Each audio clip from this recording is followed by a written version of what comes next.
Hey, it is your buddy, Peace and Harmony with you here today. Much love going out to all the beautiful, empowered harmonizers. We are zooming in and focusing in on a great viewer question, and that is sort of to talk about the new normal, sort of the great reset after you've been in a series or really maybe a whole lifetime of abusive relationships, and you just don't find that you've got the perspective or the mind state or the feel good state that you really want for yourself. And this oftentimes becomes, your your being a priority, your I am becoming a priority is oftentimes not prioritized in a abusive relationship. It's my viewpoint that there's a real priority shift that needs to happen in healing. When we talk to our viewers here who have gone through a series or a number of extensive hurtful relationships where they've been betrayed, cheated on, pathologically lied to, people with double and triple lives, or those who have made false promises that keep you in a fear state, false evidence appearing real because you can't figure things out. And so people that are always sort of regressive, and this oftentimes is not really conducive for happiness or feeling good because they're trying to sort through and work things out so they can just sort of let it be and know what and why really the causes created this effect. So to kind of get right down to it, realize that I would say as a result of relationship issues, perhaps with some people who are narcissistic or psychopathic, who have a pathological sense of self-importance and coupled with a lack of empathy, this might have, created a lot of fear, obligation, guilt, a lack of healthy relationship testing for you, a lack of real healthy engagement back and forth where you're learning to have a balance of you and another. And so maybe you had been really overshadowed by this person, which means the spotlight always followed them and only the darkness followed you, or it was not shared. It was not allowed for you to shine. Or if you were allowed to shine, maybe that became unsustainable because of the rules, values, or meanings that were not able to be actualized in that state. So, really, a good question for you to ask is what do I want to get out of today? Or to sort of recalibrate and reset with all different considerations, you can ask yourself, what do I really want to get out of today? Or what do I want to get out of this month? What do I really want to get out of this year? What do I really want to get out of this hour or this minute or this meal? So if you can continue to ask yourself and put yourself as a priority, this needs to be like a realignment of priority for you in the new normal. In other words, if a priority before was always appeasing or pacifying someone else or something of that nature, and that is not sustainable or healthy for you, then a new priority for you might be putting your feel good as a priority, your health as a priority, your income as a priority, your professional goals as a priority. So that's what I call raising your standards. I talk about here on the channel how important it is for you to understand and personally navigate, choose, and enforce what are your healthy boundaries and standards, which mean if your standards had been lowered because of abusive or repressive others, it gave you a very sort of downward vision for yourself. The law of the lid. I will never be more than. I am not good. I am not lovable. I am not enough. I am a failure. So you have all this sort of going on in people's emotional physiological states, which is very oftentimes deep-seated. That means it's in the subconscious running the show. So you have to do and realize the value and the place that that is what you want to get out of this. In other words, because maybe that question was never a priority for you in your previous relationships. If you were in a relationship with a malignant narcissist or a psychopath, that maybe never came to reality for you. In other words, the narcissist and the psychopath, oftentimes they have a very fantasy or illusory sort of type of outlook. In other words, a fantasy, meaning they don't do the work that actually culminates in having real accomplishments, real milestones. They will disappoint others because if you don't fit into their illusion of what it is, then you will oftentimes find yourself scolded, betrayed, criticized, judged, and they're not seeing the reality test. So it's okay to have a reality test and to really experience what you want to get out of something. So if you want to get, a smile out of today, and a smile, or, what do you want to get out of? And then begin to ask yourself this question and be able to sort of know when you're getting closer to it, or also know, what, I'm not getting closer to that, and becoming sensitive and realizing, so if you're not wanting to be dragged through the coals, the mud, then what is it that you want to get out of a relationship? And so how can that be a new normal for you? Meaning a new boundary and a new standard. What is your new priority? Is it okay for you to be a priority? Even if the narcissist or the psychopath violated that feeling that you are unimportant, you are a runt, you are the, weak one, you're the scapegoat, that's their, and then your priority. I mean, you were never a priority. So you might have to come to that discovery and go, oh, wow, my needs that I own, that are running through my gut, were not validated, mirrored, or actualized. So that is okay. Don't worry about it. Even if you're 20, 40, 70, 80, it does not matter. It's okay to realize sort of that feel good and that sort of really truth and authenticity within, because I think as people mature, they don't really like to live a lie according to people pleasing other people. In other words, it becomes pretty apparent that you have a need to articulate and understand and reinforce your own priorities. Even if you're used to other people making this for you, treating you with different priorities, it's okay for you to be a leader unto yourself. And even if you don't have a lot of experience, it's okay to say today is the day and the time is right now. So oftentimes taking an action step right now, writing down and getting out your emotement book. I talk about in the book that I'm working on, different sort of key concepts for healing. So in part of them, I talk about the recovery date and then even the emotement, which means you're having a time, you're setting an appointment for yourself to be able to feel something that you need to feel. In other words, you have not felt happy for some time. And you're not even quite sure what this means for you because there's been so much chaos. Then you might need to get your book, your emotement book. Like I talk about these are by Blush Dance. These are the ones that I really like. You need to have an appointment book if you want to be able to sort of write down sort of key things that you want to be. And not, this is not designed by somebody else. This is designed by you, for you, to help you, your happiness, know what that is, and then to reinforce what you want to get out of certain situations. So it's key that you're able to sort of grasp that out of the air while the feather is sort of inspiration coming to you. And so, what is it that you want to get out of? The fact that you can have maybe a relationship that doesn't violate your boundaries. What does that feel like? Is that a priority for you?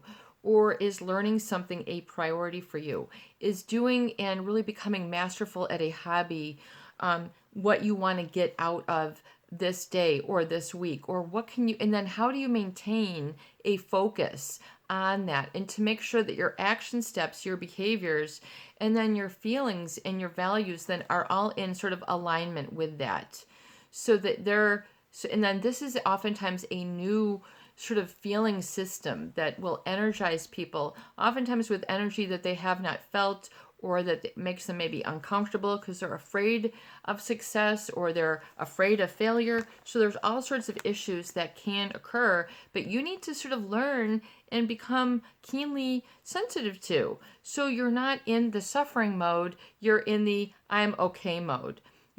And to own that I'm okay. Even if you've been, I think for a lot of people who have been through abusive relationships, when they get an A, they get this, they might see it, but they might not feel it.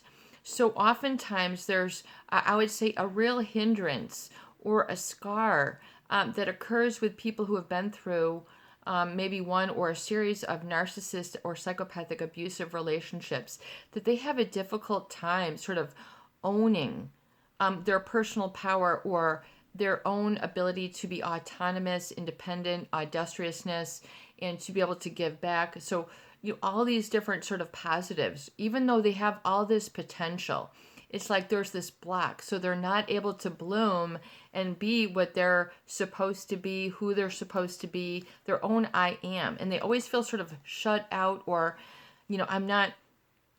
So you have to realize, where is a new outcome for you? What is the outcome? What is your priority? And then, it's okay to go after a goal for 5 minutes, 10 minutes, an hour, 3 hours, a couple of days, or even a month. And then to sort of know what you want. And then this time to experience accelerated growth and accelerated change and not to be alarmed. So I think that oftentimes people, when we talk about psychology, one thing that's very important to me is results. So if results, you have to know and articulate what results you are after, and then what are the hindrance, what are the recurring deterrents, and it's okay to change that and to know that you can change. There does exist neuroplasticity, but those changes occur after the identification and then reinforcement and then being able to sleep on it. In other words, you wake up and then all of a sudden, you're no longer making the misstep. You're no longer in the same trap. You're now no longer distracted. You're in the saddle, so to speak. And what does that feel like? And then can you continue to ask yourself these great questions?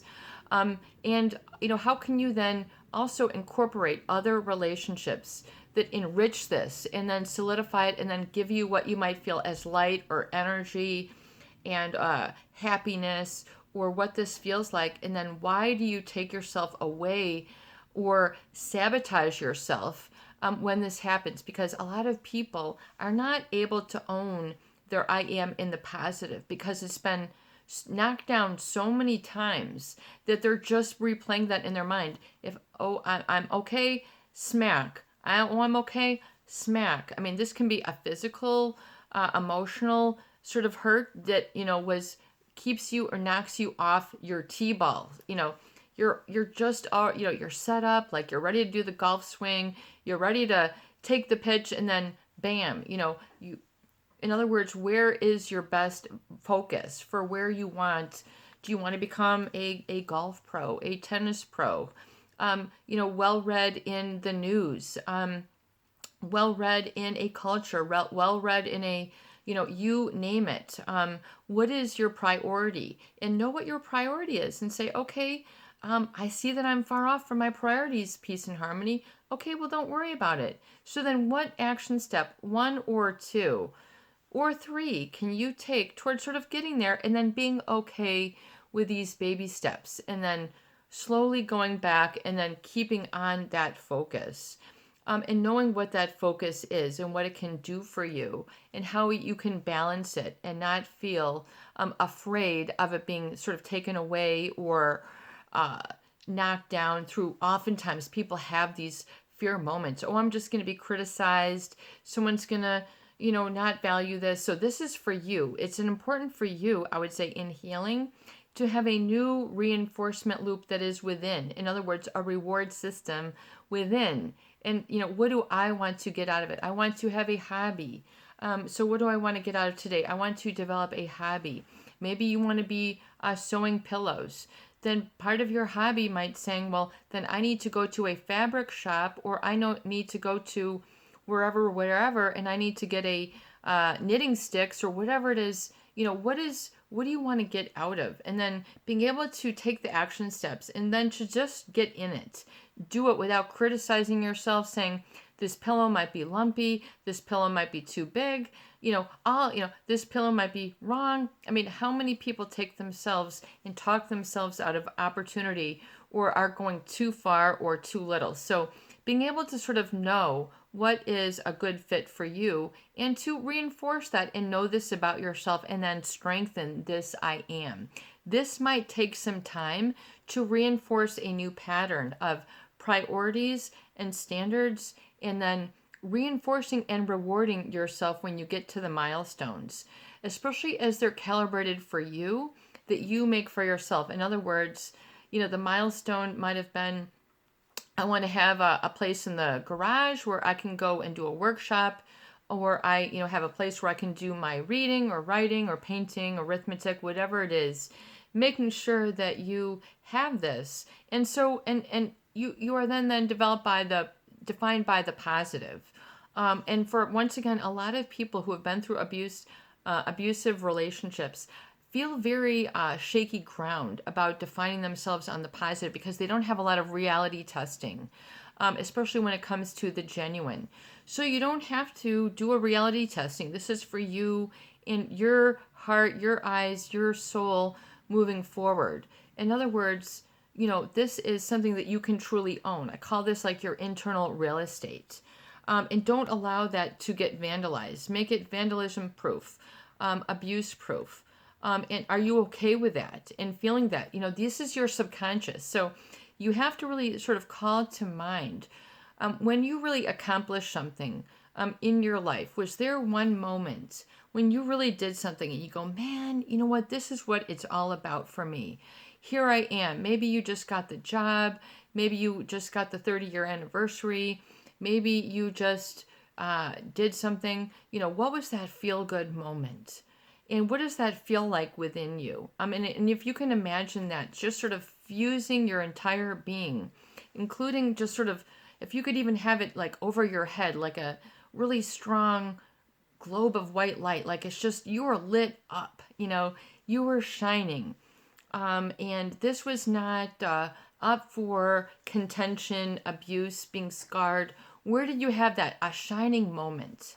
And what is that for you?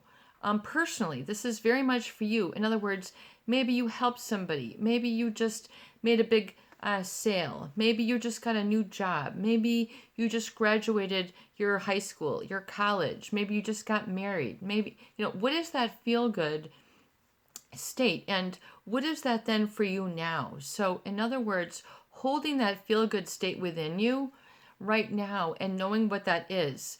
And then how does that play and how does that feel and where does that take you in your life? What do you want to get out of that your shining moment? Do you just want to be content? Maybe you're just feeling good is enough. Maybe, you want to, you have another interest or something that you want to pursue. What is it that you want to get out of this day, this hour, this book? What do you want, and so knowing that and then being able to measure when you got there. I wanted to try and be a gourmet cook, and then I tried this new recipe and I improvised, and then that is the outcome. So, and then this can grow for you in the upcoming year, especially now in the digital age. People have access to so much more information and opportunity in places that they can enhance this, that really it can really become quite remarkable. People who are here on the channel who have been going to therapy for years and then say, oh my gosh, my therapist doesn't even get this, and I've been going to therapy for 7 years and you just knocked it out of the park, peace and harmony. So like that's really what I am about. I really want results for people here on my channel and that they follow through, that they're just in inspired action. I'm a real big proponent of that. I mean, that comes from my background and interest in where I come from. So it might feel and be different for you, but that's the beauty of being able to recognize this is what would you like? Maybe you just want to, eat better. I mean, sleep better, feel better. What is, and you can write this down. And then when you then go into it and then knowing what this feels like for you so that you know when you're in pursuit and making progress. And so not what someone else's demarks as progress for you, but truly what you want for yourself. So the cycle starts and stops here. So you're able to learn maybe for a new or first or deepening realization of what it means to be accountable and responsible to yourself. And then if you're able to see that part of being accountable or responsible to yourself is not being abused, this might be a big aha moment. Whoa, peace and harmony, that's a big one. That's a miracle. That would take a slew of angels. That would take, a slew of Alaskan, dog sled to be able to pull me through this. That takes a miracle. Well, in life there are miracles. There was a lot of miracle making. Synchronicities, things that happen that really take you to the next level. God winking, synchronicities, all these different, or feel good states. Maybe that's a priority.